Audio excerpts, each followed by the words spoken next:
What's better than watching your team win? Winning money while you do it. I'm Jim Costa, and on Cash the Ticket, Mike Valeni and I give you the edge to make every game playable. College football, NFL, we're breaking it all down game by game. Your podcast feed is going to be filled, and you're going to love it. You can click on the games you care about. We do it all. With our analysis, we're finding games that other people aren't talking about. We're turning every Saturday and every Sunday into days where you got a chance to win. Don't just sit on the sidelines. Cash the Ticket with us. Follow Cash the Ticket in the free Odyssey app or wherever you get your podcasts.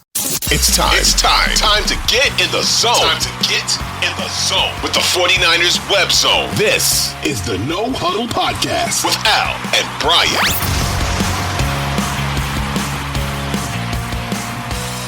'49ers Web Zone No Huddle Podcast. I'm Al. He's Brian. The NFL offseason is already in full swing. Someone told me there's a game still going on. There's one game left, but yeah, I heard that. Is there? I don't know. Is it this Sunday? I don't know. So the Super something. I'm not sure. Season ended 2 weeks ago for me, Brian. But offseason, dude, the NFL is always relevant, and the season technically hasn't ended yet, even though in my head it has. And we already get news. Cooper Kupp is going to get traded. Yeah. And Myles Garrett requests a trade. Two big-time names. Garrett he's not the best defensive player in the league. He's certainly top 3. Yeah. Phenomenal Football player. And, Cooper Kupp getting older, but can still play too. But Cooper Kupp's not coming to the 49ers, and this is a 49ers show. Yeah. But Myles Garrett is an interesting name, although I would be shocked if he ends up in San Francisco for multiple reasons, and we'll get into that. But what was your first thought, Brian, when you heard that he wanted to trade in terms of the Niners?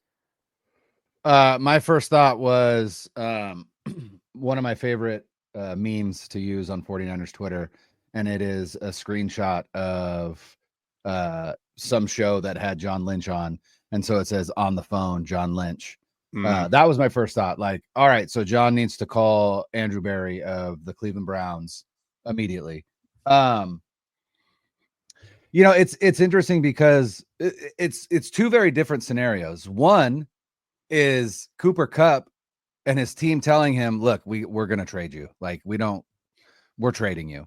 And then Myles Garrett's like, look, I need you to trade me because I don't believe in what you guys are doing anymore. And I can't blame him. I don't blame him at all. And, when you look at, I mean, the NFL is still a long ways away, but, I am a Kings fan who just sat through the Kings trading the best player they've had in decades because he requested a trade because for the same reason that, that Myles Garrett did. Mm-hmm. But that player empowerment movement hasn't made it to the NFL yet because the owners are still the power brokers in the NFL. But Myles Garrett says, hey, I want out. I want to go. I want to go chase a championship. And so the 49ers become an immediate destination for him just because the team has been wildly successful over the past, almost 10 years now. With I don't know. I don't know. Do you think if you're Myles Garrett, are the Niners on your top 5 for Super Bowl contenders? I think so. Because I know that you, and we're going to get into this. You view this team a little bit back here. Yeah. You view the team a little bit differently than I do. Mm-hmm. I do think that while there are holes on this team, there is still a wealth of talent. And as long as that talent comes back healthy, Trent Williams, Christian McCaffrey, I'm not going to include Brandon Ayuk in that because, again, I've said it before. I don't think Ayuk comes back until the last third of the season, from a really devastating knee injury. Fred Warner is still elite. Nick Bosa is there. Robert Saleh is back to coordinate a defense. There is a lot to be said about this team's standing in the NFC specifically, which is still a wide open conference. Now, things can change once the draft and free agency happens, right? Because, who saw the Washington Commanders being in the NFC Championship? You never know, right? So you never know. But as things stand right now, and with Myles Garrett requesting a trade, obviously that trade is going to have to occur pre-draft because the Browns are going to need draft picks from this season to even think about trading him. I do think the 49ers would be a destination that he would be okay with. And to me, and I was saying this before we started recording, if you look back at now, I got in a conversation about this with someone on Twitter about not trading a first round pick for Myles Garrett just because of Myles Garrett's age. And the reason the 49ers roster is a little down right now is because of the number of first round picks that they missed out on with the Trey Lance trade. Right. And the value of a first round pick is a 5-year rookie contract. Where you are, especially if you're looking to pay your quarterback, you're looking for as much talent as you can have at a controllable cost. But my rebuttal to that is, I agree. The biggest advantage you can have is a lot of young, good players on cheap, controllable contracts.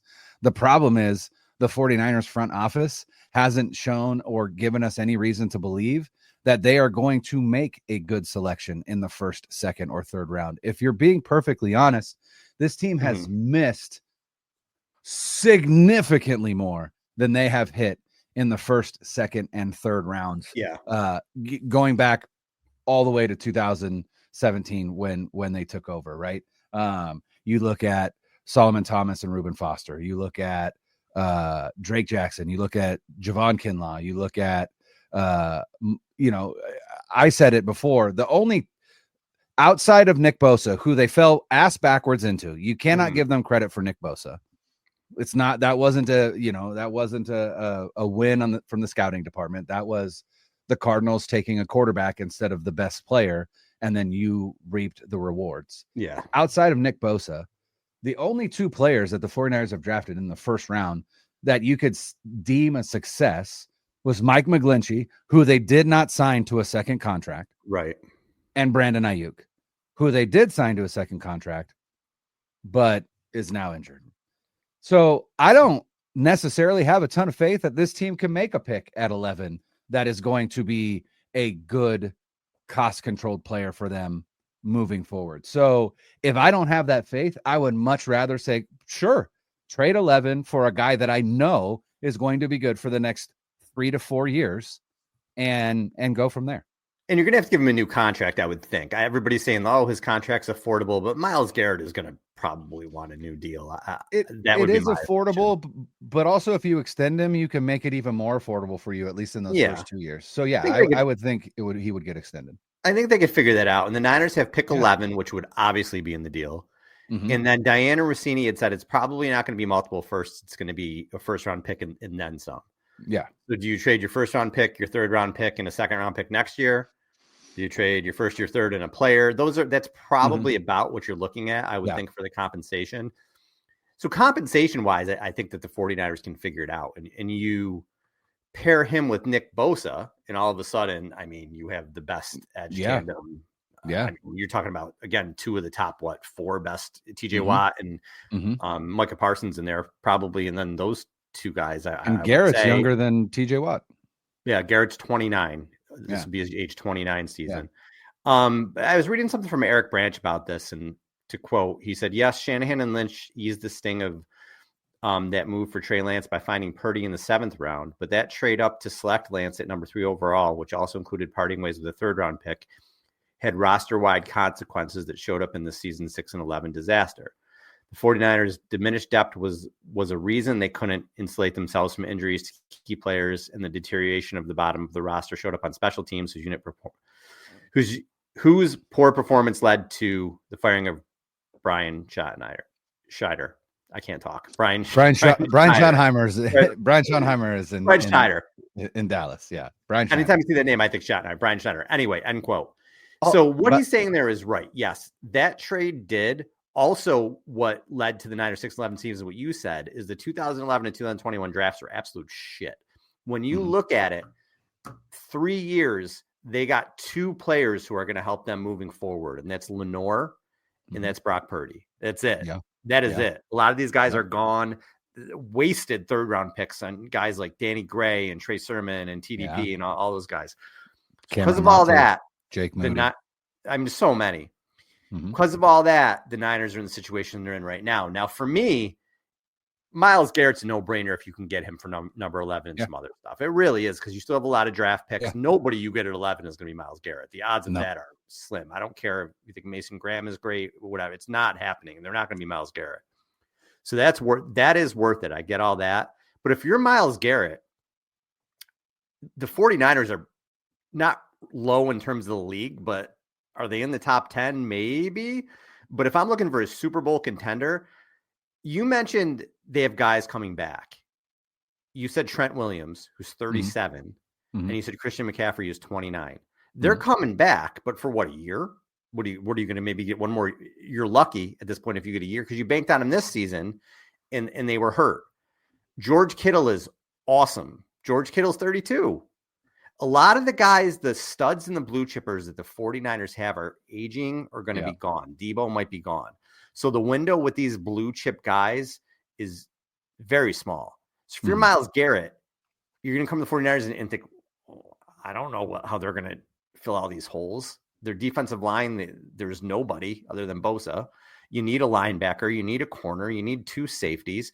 You have issues in the interior of the offensive line. Brandon Ayuk is hurt. Christian McCaffrey is getting older.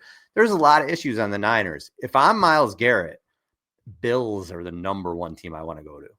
The Bills, the Ravens, the Commanders, the Lions, the Packers, young and up and coming teams, right? I think there's a list before you get to the Niners. And I mean, we have to go through a few more teams.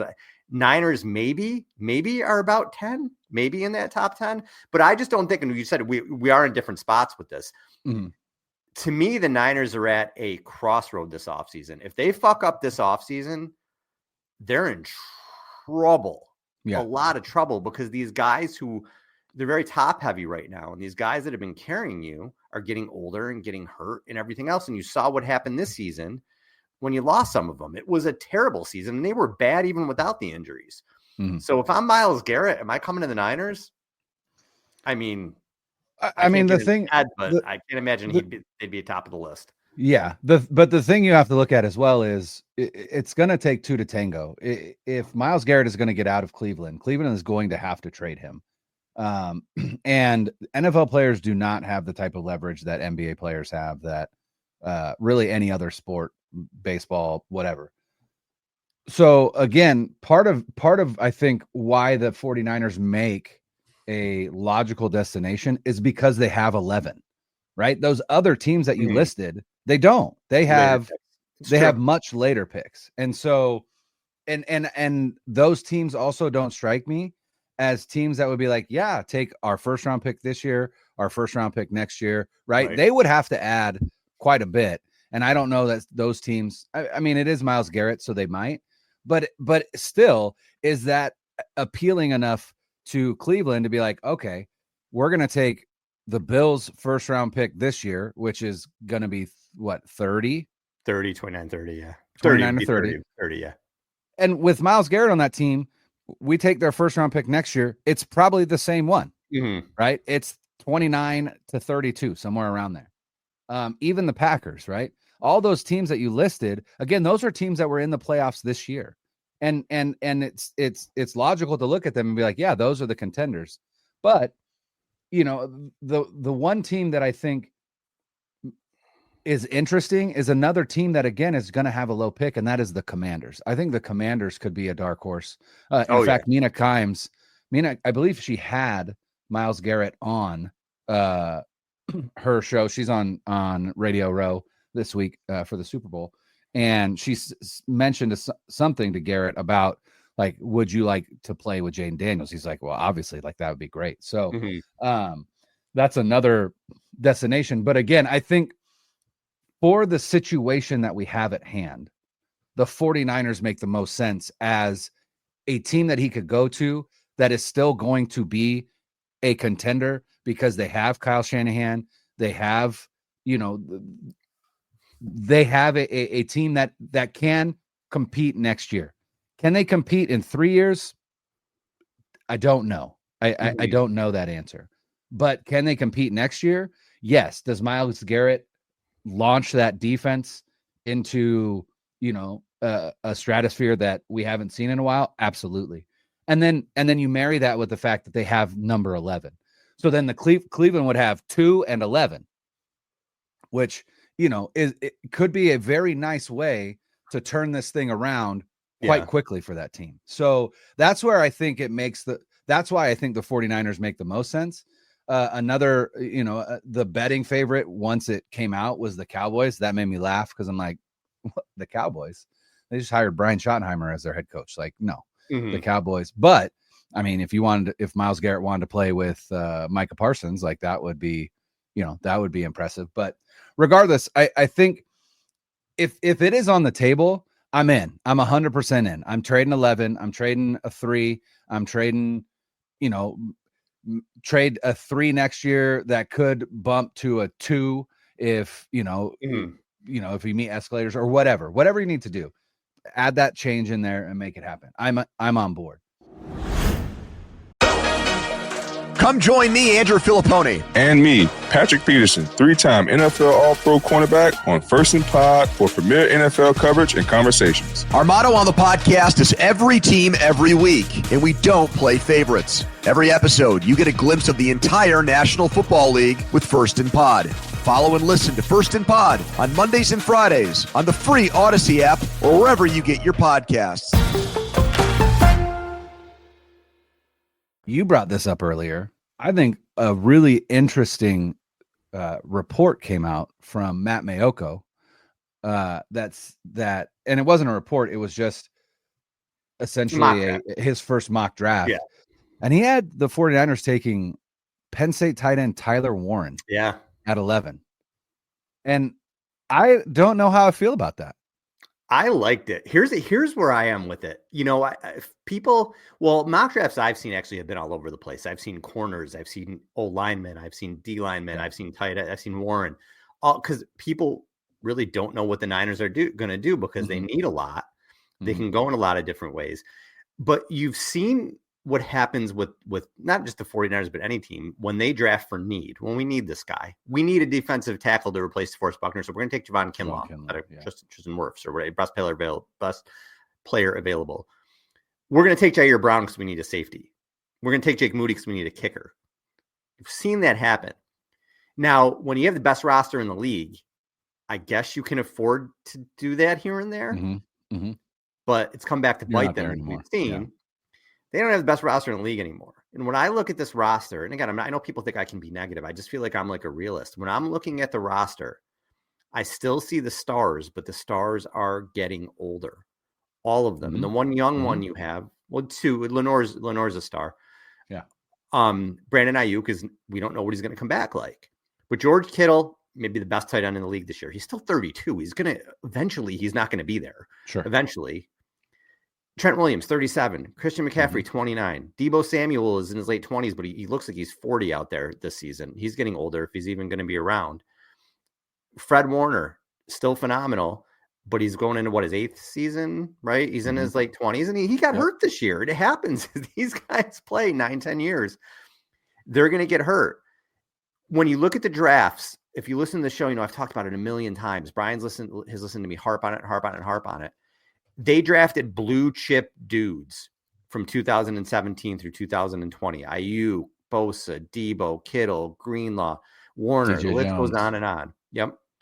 They haven't drafted any blue chip dudes really since then. Do you want to call Lenore a blue chipper? Maybe. I think he's a phenomenal corner. So he's at least a really, really good player. Purdy, do you want to call a blue chipper? I don't know that he's a blue chip quarterback. He's a very good quarterback. Yeah. I think. But a blue chip guy is like, perennial all-pro, Pro Bowler. I don't know that he's there. So, you know what? I'm going to say he's not a blue chipper because when I say blue chipper, I think Hall of Fame level. Right. And neither of those guys right now are Hall of Fame level. Both very good, but not Hall of Fame level. So as you look to the future and you look to this team and these blue chippers are getting older, the 49ers have been the 49ers because of blue chip dudes, because of Hall of Fame type dudes. If they don't start getting more of those guys, and that's not easy to do, what they've done has been remarkable. they're going to be a 9-8 team. They're going to have years like we just saw. They'll have years where they go 11-6 or 12-5. They had a great year and they get in the playoffs. But unless you have those blue chip guys, you can't do that consistently. So for me, if you're sitting at 11 and you look at Tyler Warren and you say, all right, this dude's he's a blue chip dude. We get him on our team. I know we have Kittle, but we can find ways to use them both. Mm-hmm. Kittle in 3 years likely will probably be retired or close to it. Sure, yeah. Kittle's only under contract for one more season. Yeah, so I would assume they'll do something this year, but you're right. He's not even under contract. So you don't know what his future holds. Right. You get the blue chip dude. The Niners are not in a position where they're like, oh, we need a defensive. We're a couple dudes away. They need a lot right now. Mm-hmm. They need a lot, and they need to take the best players available. I mean, you're not going to take a tight end 3 rounds in a row, but if you got to take a tight end in the first round, if there's a receiver who's an absolute stud, you got to have to start taking the best players available. When I say receiver, I mean in the later round, second or third round or something where you would say, oh, we really need a defensive lineman here. But this guy is holy shit. It's like Lad McConkey-ish, right? Or whatever in this round. Right. They need to pull the trigger on that. Because I was going to say, I don't think that they're anywhere near what they were 2 years ago. There's a lot of holes on this team. They messed up in free agency. They need blue chip dudes. Yeah. And the other thing to think about is, I think, and I said this, I think I've said it on the show, I've said it on Twitter. I would be shocked if they went anywhere but defensive line at 11. And that would be either at D tackle or edge. But what I will say is that D tackle and edge is a deeper class this year than other positions. And so if there is a blue chip guy there at a position that you don't necessarily have a need, right? Like a Tyler Warren, but you do have needs along the defensive line, you could address those needs along the defensive line later. I think the same thing goes with if there's a guy there at tackle that you are convinced is absolutely an heir apparent to Trent Williams, then again, you pull the trigger. 100%. I don't know that there is. I think the tackles in this class are good, but not necessarily great. I think the consensus number one guy is Campbell from LSU, but they're still like, he could end up being a guard in the NFL. And you're like, well, then that's not, how is he the consensus number one?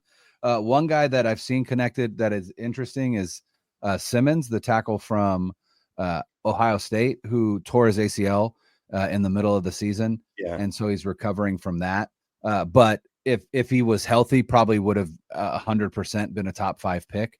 If he falls to 11, and again, you're convinced that his knee is going to be okay, and you can plug him in at right tackle. You got Trent at left tackle. Maybe move McKivitz inside to left guard, or bump Pooney to left guard and McKivitz right, whatever. Right. I mean, it gives you flexibility. I don't know. I agree with you. I don't anticipate it happening. But I am of the mind that the reason that they've been so bad, as you said, in the first, second, and third round is because they continue to draft for need rather than best player available. Yeah. And there are a lot of needs on this roster, but even with signing Brock Purdy, there are ways to fill those needs via free agency. To the point where you can go best player available. And so do I think Tyler Warren would be elite in this offense? 100%. But it's also interesting because, I think I said it in a few episodes ago. I have been pounding the table for the 49ers to get a tight end 2 for years. Yeah. Absolute years. And they never do. And to me, that tells me that Kyle Shanahan does not have as much interest in having dominant 2 tight end sets as I have interest in having dominant 2 tight end sets. And I think to a certain extent, I thought I had a revelation recently that it's because he views Kyle Juszczyk as his pass catching tight end too. And if you're running 21 personnel, then Kyle Juszczyk is not on the field. Right. If you're running 22 personnel, then Kyle Juszczyk's on the field, but Brandon Ayuk or Deebo Samuel's not on the field, right? So you're taking players off to have a second tight end on that. I think in Kyle Shanahan's mind, those players you're taking off aren't as good as this second tight end, but maybe Tyler Warren changes that. You never know. Maybe Tyler Warren's a slot guy. They use him more as a receiver or whatever. But to me, we've mentioned them drafting for need. Jair Brown was more of a draft for need, I feel like. Didn't work out. Jake Moody was absolutely a draft for need. Yes. Cameron Latu, like you said, they're probably drafting, hey, we need the second tight end. I mean, what a disaster of a third round in 2023. Drake Jackson, well, we need a defensive lineman. But that was their MO, at least we thought at the time. Didn't work out. The running back picks that they have didn't work out, obviously, with Sermon and TDP. They're just picking the wrong guys. I love this year's class of running backs. And again, if you look at the roster, if you look at anywhere on the roster to me, there's not a position where they don't need a dude. I don't think. I think every single layer of the team, they need a dude somewhere. And if people are counting on Christian McCaffrey coming back and being Christian McCaffrey next year, I could not disagree more. You have to know he is going to be there next year, but to me, you have to plan for, we have Christian McCaffrey. If we get 90% he was 2 years ago, great, awesome. We'll take that any day of the week. But we have to plan as if he's maybe not going to be that, and he's not going to play the whole season. He's not going to be available the whole season. Go look back when he was younger to Tampa or in Carolina. After his 400 carry season, 400 touch season, he played 10 total games the next 2 years. We had talked about that again a lot at nauseum this offseason. This year he plays 3+ games, say 4 games, even though he only played a quarter of the fourth one. There's no saying at 29 years old next year that he's going to be available for 400 touches again like he was 2 years ago. Probably not going to happen. And even if he is healthy, you don't want to give him that kind of workload. Right. Because the same thing's he's going to get hurt. He's a running back. It happens. So I think if there's a guy there, whatever, you like Henderson or Judkins from Ohio State, take him. You know what I mean? Yeah. I like Henderson. I like Henderson a lot. I do too. One thing that Henderson has that I think Kyle would covet is ball security. I believe he didn't have a single fumble in his career at Ohio State, which is wildly impressive. Yeah. To go back to Tyler Warren real quick, because you mentioned it, you said maybe you put him in the slot. Here's I went to PFF to look, and this gives me a little bit of pause in terms of where if Kyle Shanahan would be into Tyler Warren or not. In 2024, Tyler Warren had 161 inline snaps and 230 slot snaps. There you go.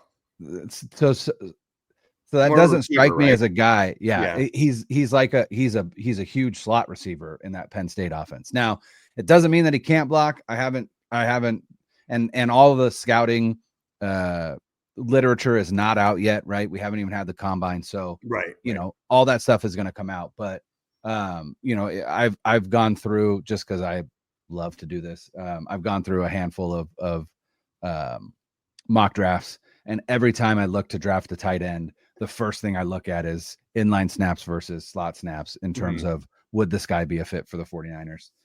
So that would be one thing where I'm like, maybe that's not a guy that Kyle Shanahan would be into. Very similar to me in Atlanta when they drafted Pitts, right? Everyone was like, oh my God, like this guy is going to destroy the league and take over. And he's been kind of a zero. Yeah, kind of a zero. So, a little wary of that. But again, if that's the guy that they have, when 11 comes up and he's on the board and he's their highest drafted player or highest graded player, I would have no problem with them taking him. And then them coming saying, look, he was the highest rated player we had available, so we took him. But to me, that's the key to this draft is I need to hear them say, no issue with it. We drafted this the guy best can end up player being available. a star. Yeah. Yeah, and you look at any position group. Look at wide receiver. You're going to have Pearsall and Jennings next year. What else is guaranteed for you next year? Ayuk's probably not going to be there, at least till halfway through the season. Debo, even if he is there, Debo was a non-factor for the second half of the season. So again, what do people expect to happen next year? Is the switch is going to flip? Like I don't understand. So yeah, they could use a receiver. They need a center, although I think they would address that in free agency. They need a guard. They need an heir apparent to Trent Williams. They got to start figuring that out soon. They need a second tight end, if they don't want to go with somebody like Warren, who they can use in different ways. They need somebody, and I know free agency still has to happen, but they need somebody opposite Bosa. They probably need two people opposite Bosa. They definitely need defensive linemen, preferably ones who can stop the run. If Dre Greenlaw isn't coming back, you need a linebacker. What do you have, two corners? You got Green and Lenore, and then what do you got? Am I missing anybody? What's there after Green and Lenore? I mean, you aren't missing anyone. I mean, they have Luter. They have. That might be it. Who? Yeah. Safety. What do you have at safety next year? You have Mustafa, who's a second-year player coming back. Hufunga's probably gone. Brown was a huge disappointment. What do you have? So you have two corners in Mustafa? So you need guys on the back end. You only have Fred Warner that you feel good about as a linebacker. You only have Nick Bosa that you feel good about on the defensive line for the most part. I mean, the whole defense needs to be revamped. And then we just talked about stuff on the offense. Yeah, you have guys coming back, but they're getting old. They don't have any speed at wide receiver. Do you know what I mean? Why I'm kind of like, shit, dude. They're current. Yeah. This is a big off season. Yeah. Yeah. They're current. If you go to the kind of, if you look at the roster in terms of the depth chart for cornerback, it's Lenore and Green, and then Yadam, Yasin, and Ward are all free agents. And then Nick McLeod, the guy that they claimed from the Lions, who was just a special teams guy. Right. And then some guy named Trey Avery, and I don't know. You have two corners. That's it. Yeah. So we talked this year, we feel good about the secondary, and we did this year, but all of a sudden you have two corners, and read their safety depth chart. You have Mustafa, and that's all. Yeah. That's all you have. Yeah. So like, what are we doing? You know what I mean? They need so much. You can take Greenlaw out of the linebackers. You have Warner. I like Winters as a third guy, but you need a second linebacker there. The Niners defense was dominant because you had these two guys flying around. And you look at the defensive line, they're talking about maybe Leonard Floyd's not even coming back. Does Collins come back? I mean, I like Evan Anderson. I think he's like a restricted free agent, but I like him, but he's a developmental guy. Who on the defensive line do you? Who's there? I can't even name guys. They need so much on defense. They have three awesome dudes in Lenore, Warner, and Bosa. And then it's a lot of how are we filling in the rest of this stuff? And the same thing on offense. It's good players, but they are aging players. I'm very worried about what's going to happen moving forward. Al, you've given me anxiety. But I'm right. Giving me 49ers anxiety. People can say like, Al, you're being negative. And some people say that. And some people this is being realistic. Understand. Yeah, I'm being realistic. Like, take your fan glasses off and look at this roster, which is what I always try to do. For as long as I'm doing content, I never want to look at the 49ers as a fan. That happens sometimes, but I never want to do that. So I'm looking at them this is a team, and I'm looking at this roster. They need a lot, a lot. And when you think, what did we say? They took how many secondary players the last 4 years? It was like 9 or something. I'd have to go back and look, but a lot. There's a lot. Where are they? That's where, when the Niners got in trouble with Trent Baalke? When they were redrafting dudes that they already drafted or tried to get. That's kind of where the Niners are. Right. If you got to start redrafting positions that you've already drafted or filling things in with free agents that aren't very good or trades, Chase Young, all these other guys, because you missed in draft picks, that's where the issue comes in. I guess Gross Matos is there too, right? If he sticks around, but again, I just think he's a dude. Yeah, D-line. I mean, D-line. Evan Anderson, Robert Beal Jr. Again, so far not much, but Anderson, Robert Beal Jr., Nick Bosa. I believe Malik Collins is a free agent. Clea Davis, Jordan Elliott is a free agent. Khalil Davis, who they traded for from the Texans, I believe he's also a free agent. Leonard Floyd is still under contract. Yetur Gross-Matos is still under contract. And then Sam Okawanu. And then on IR, on the D-line, you have Kevin Givens, Javon Hargrave, who we know they're already getting rid of. And then Drake Jackson, who we know is nobody. If that's the Rams D line, right? And we're talking about, again, we're not Niners fans, and I'm like, hey, here's the Rams D line. Are you even worried about that D line? I mean, Bosa, obviously, but other than that, you're like, right? No, just kind of a bunch of dudes. No, yeah. And John Lynch said, this is also from the Eric Branch article, the lifeblood of your organization needs to be strong drafts because it gives you young players that you have under contract. Yeah. I think we're really excited about the 2024 rookie class and that movement. We've got to continue to add to it. End quote. So he understands. I mean, I'm not saying these guys don't understand. He gets it. But what I'm saying is, I don't think it's 1 year and they're going to be like, yeah, we're back, dude. I think it's so then the question, then we need to circle back around to the Myles Garrett question and go, is it prudent for them to send 11 for Myles Garrett? Myles Garrett makes them good next year. Myles Garrett makes them good for the next 2 or 3 years at that position, but he doesn't make them good at the next 5 years. Whereas if you go into the draft, there's a high likelihood that you got guys like James Pierce Jr. from Tennessee who would be available. Mason Graham could slide. I doubt it, but he could. Mike Green is a name, but what I've heard about Mike Green is that as we get closer to the draft, there are some off-field things that are going to come to light that likely probably take him off the board for the 49ers. But you've also got Walter Nolan, the defensive tackle from Ole Miss, Shamar Stewart, the edge from Texas A&M.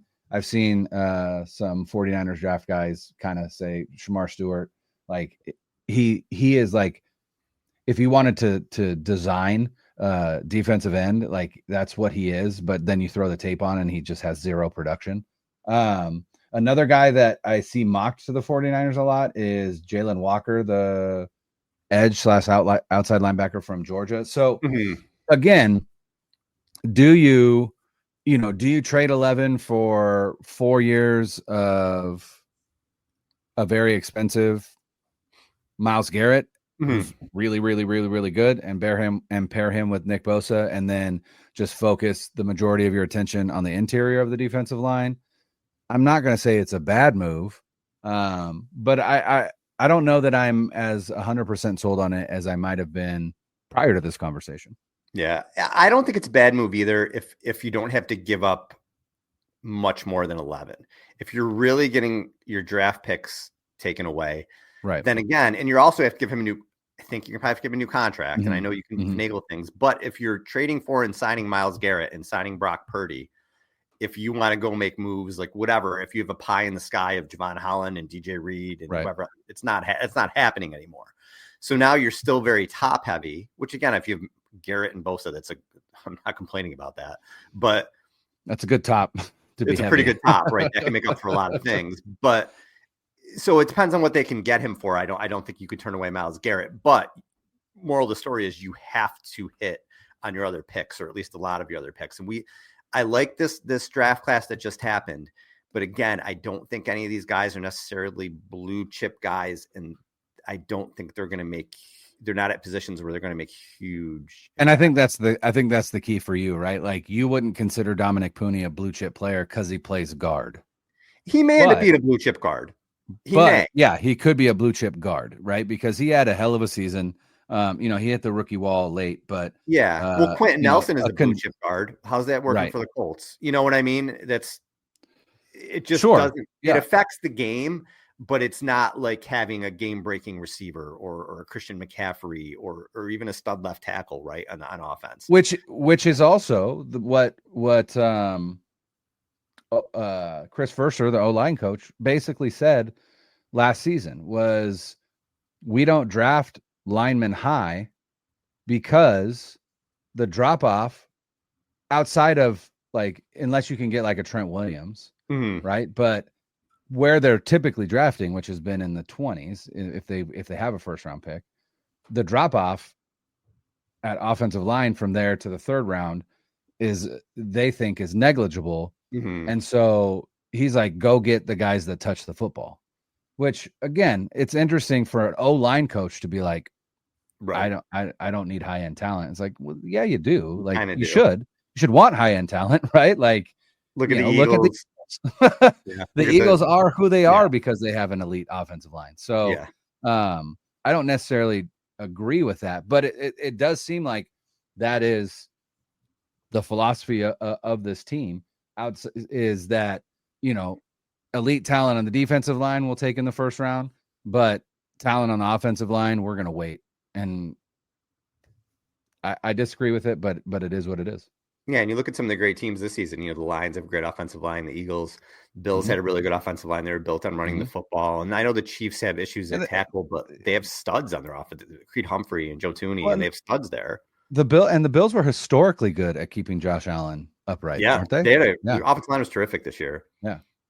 So, we'll see what happens there. But all right, we're coming up against it. And I heard there's a game this weekend, so we should probably make predictions for it. I think on a level playing field, the Eagles are loaded, feel like they can dominate the line of scrimmage, like we talked about with their offensive line.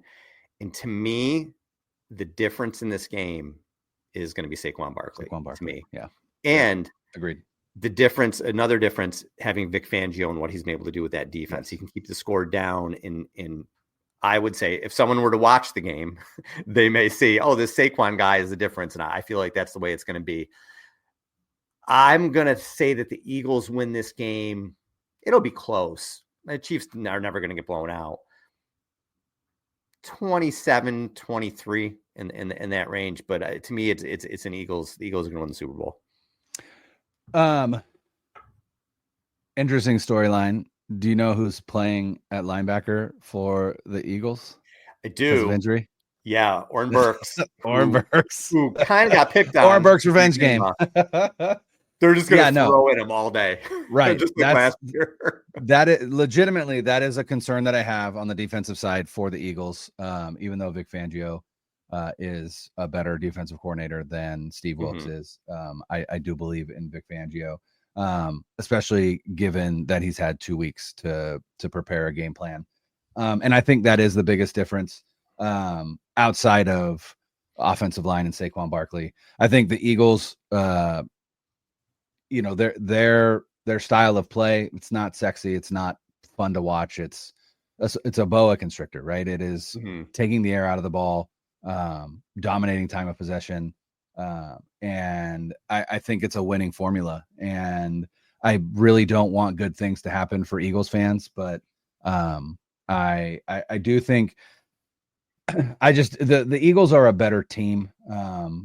But the other side has Patrick Mahomes, who is just an otherworldly, cannot bet against him in good faith, because there's been very little proof that he can lose in important games. Yeah. So I agree with you, though. I do think the Eagles win. I do think it'll be a tight game.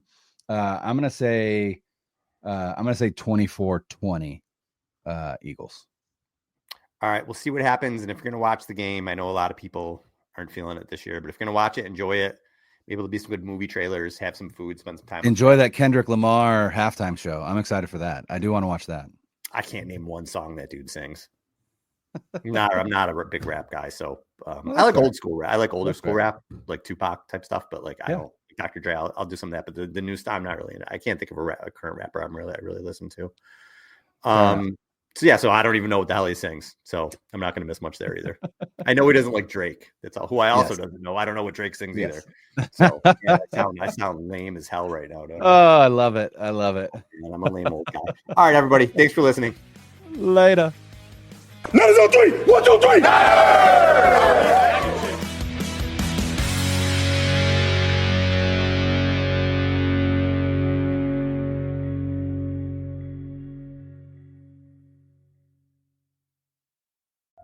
2400 Sports is an Odyssey company.